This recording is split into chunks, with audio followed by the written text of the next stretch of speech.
राधे राधे भक्तों, आपके अपने चैनल श्री किशोरी दासी में आपका बहुत बहुत स्वागत है।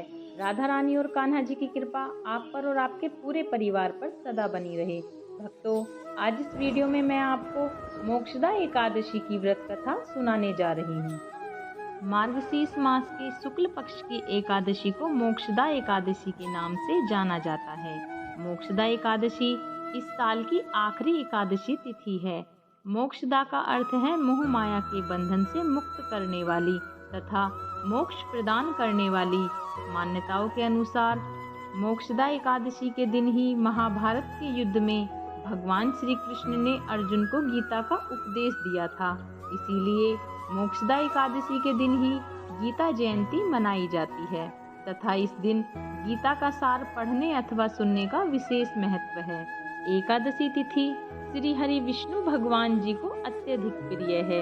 मोक्षदा एकादशी का व्रत करने से समस्त पापों का नाश हो जाता है तथा सभी मनोकामनाओं की पूर्ति होती है और अंत में मोह माया के बंधन से मुक्त होकर मोक्ष की प्राप्ति होती है।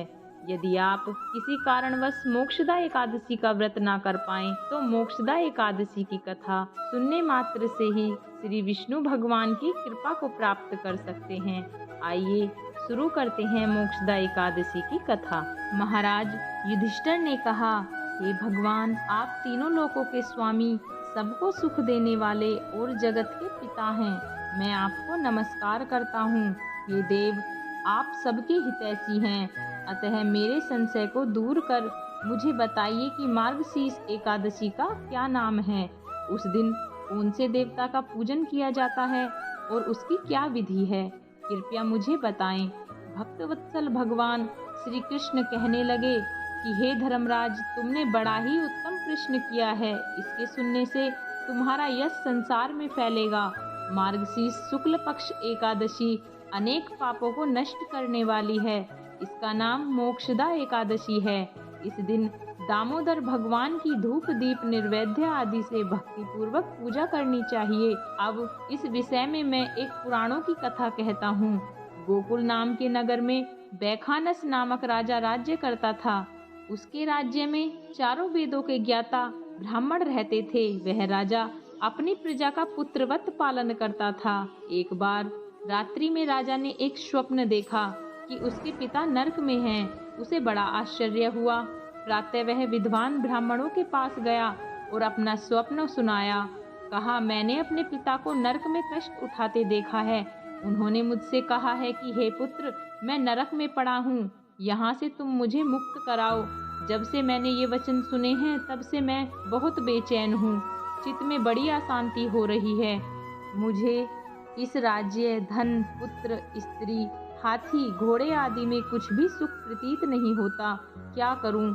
राजा ने कहा, हे ब्राह्मण देवताओं, इस दुख के कारण मेरा सारा शरीर जल रहा है।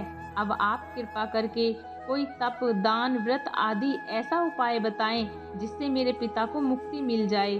उस पुत्र का जीवन व्यर्थ है जो अपने माता पिता का उद्धार न कर सके।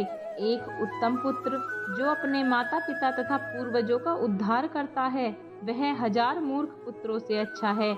जैसे एक चंद्रमा सारे जगत में प्रकाश कर देता है, परंतु हजारों तारे नहीं कर सकते। ब्राह्मण ने कहा, हे राजन, यहाँ पास ही भूत भविष्य वर्तमान के ज्ञाता पर्वत ऋषि का आश्रम है। आपकी समस्या का हल वे जरूर करेंगे। ऐसा सुनकर राजा मुनि के आश्रम पर गया। उस आश्रम में अनेक शांत चित्त योगी और मुनि तपस्या कर रहे थे। उसी जगह पर्वत मुनि बैठे थे। राजा ने मुनि को साष्टांग दंडवत किया। मुनि ने राजा से सांगोपंग कुशल पूछी। राजा ने कहा कि महाराज, आपकी कृपा से मेरे राज्य में सब कुशल है, लेकिन अकस्मात मेरे चित्त में अत्यंत अशांति होने लगी है। ऐसा सुनकर पर्वत मुनि ने आंखें बंद की और भूत विचरने लगे। फिर बोले, हे राजन, मैंने योग के बल से तुम्हारे पिता के कुकर्मों को जान लिया है। पूर्व जन्म में कामातुर होकर एक पत्नी को रति दी, किंतु सोत के कहने पर दूसरी पत्नी को ऋतुदान मांगने पर भी नहीं दिया। उसी पाप कर्म के कारण तुम्हारे पिता को नरक में जाना पड़ा। तब राजा ने कहा, इसका कोई उपाय बताइए। मुनि बोले, हे राजन, आप मार्गशीर्ष एकादशी का उपवास करें और उस उपवास के पुण्य को अपने पिता को संकल्प कर दें। इसके प्रभाव से आपके पिता की अवश्य नरक से मुक्ति होगी। मुनि के ये वचन सुनकर राजा महल में आया और मुनि के कहे अनुसार कुटुंब सहित मोक्षदा एकादशी का व्रत किया। इसके उपवास का पुण्य उसने पिता को अर्पण कर दिया। इसके प्रभाव से उसके पिता को मुक्ति मिल गई और स्वर्ग जाते हुए वे पुत्र से कहने लगे, हे पुत्र, तेरा कल्याण हो। यह कहकर स्वर्ग को चले गए। मार्गशीर्ष मास की शुक्ल पक्ष की मोक्षदा एकादशी का जो व्रत करते हैं उनके समस्त पाप नष्ट हो जाते हैं। इस व्रत से बढ़कर मोक्ष देने वाला और कोई व्रत नहीं है। इस कथा को पढ़ने या सुनने से वाजपेय यज्ञ का फल मिलता है। यह व्रत मोक्ष देने वाला तथा चिंतामणि के समान सब कामनाएं पूर्ण करने वाला है। कथा का सार, यह कथा पिता के प्रति भक्ति और दूसरों के लिए पुण्य अर्पित करने की अनुपम गाथा है। इस एकादशी का व्रत केवल व्रत करने वाले प्राणी का ही नहीं बल्कि उसके पितरों का भी भला करता है। अपने किसी सगे संबंधी मित्र बंधु को इस व्रत का फल अर्पण करने से उसके भी पापों के कलेशों का नाश हो जाता है।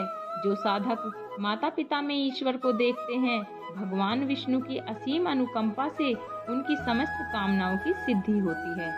तो यह थी मार्गशीर्ष मास के शुक्ल पक्ष की मोक्षदा एकादशी की व्रत कथा। यदि आपको हमारी वीडियो अच्छी लगी हो तो वीडियो को लाइक करें, कमेंट्स करें और चैनल पर नए हो तो चैनल को सब्सक्राइब करें। राधे राधे।